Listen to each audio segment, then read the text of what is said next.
Hello everyone, welcome to Arohi's first birthday blog. দিনটা ছিল 14ই March. সেদিন আবার দোলও ছিল। গতকাল বৃহস্পতিবার থাকায় ঠাকুর সব গোছানো হয়ে গিয়েছে। শুধু দোল পূর্ণিমা বলে ঠাকুরকে সেবা দিচ্ছিলাম সুন্দর করে। সেদিন সকাল সকাল ঘুম থেকে উঠে আরোহীকে খাইয়েই চান করে লেগে পড়েছিলাম পুজোর কাজে। আর এই যে আমাদের নতুন অতিথিকেও বসিয়ে ফেলেছিলাম। সর্বপ্রথম ঠাকুরের পায়ে আবির ছুঁয়েছিলাম। পুজো টুজো শেষ করে তারপর দুপুরবেলা আবির নিয়ে বেরিয়েছিলাম। সেরকম খেলিনি, অল্প স্বল্প যা খেলেছিলাম। তবে ফোন নিয়ে তো বেরোতে পারিনি, তাই শুধু ছবিই রয়েছে, ভিডিও তোলার সুযোগই পাইনি। আবির খেলা শেষে দ্বিতীয়বারের মতো চান সেরে বসে পড়েছিলাম ডেকোরেশনের কিছু কাজে। একই দিনে দোল পূর্ণিমা ও মেয়ের জন্মদিন পড়ায় কিছুই কিন্তু টাইমে হয়ে উঠছিল না। ওই তাড়াহুড়োর মধ্যে যেটুকুনি পেরেছিলাম মেয়েকে সাজিয়েছিলাম। ছোট করে আশীর্বাদের আয়োজনও করতে হয়েছিল।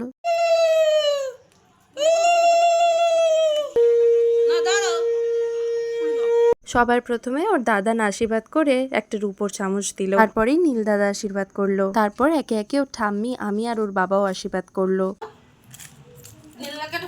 ওর বাবা ওকে পায়ের তোড়া দিয়ে আশীর্বাদ করেছে। আমি আর ওর ঠাম্মি টাকা দিয়েই আশীর্বাদ করলাম। ওর খাওয়া হয়ে যাওয়ার পর আমরা খেতে বসলাম। ওর ঠাম্মি নিজ হাতে 5 ভাজা তরকারি ভাত করেছিল। আর এটি হচ্ছে ওর সন্ধেবেলাকার সাজ। ওর এই জামাটা ওর পাপা কিনে দিয়েছে, তবে পছন্দটা আমার। ড্রেসটা কেমন লাগলো জানিও। সন্ধেবেলা ওর মাসি, ছোট দিদুন, দাদু, কাকাইরা মানে ওর পাপার বন্ধুরা, নীল দাদারা সবাই এসেছিল ওর জন্মদিন সেলিব্রেট করতে। আর এই উপরে ঘরের ডেকোরেশনটা পুরোপুরি ওর দিদুন একাই করেছিল। পরের দিকে ভিডিওটা না ঠিক করে নেওয়াই হয়নি, পুরো ডেকোরেশনের ভিডিওটা নেওয়ার সময়ই পাইনি। সব মিলিয়ে দিনটা কিন্তু বেশ কেটেছিল। কমেন্টে ভালো ভালো কথা আর বার্থডে বিশেষ দিতে ভুলো না কিন্তু। ভিডিওটা এখানেই শেষ করছি, বাই।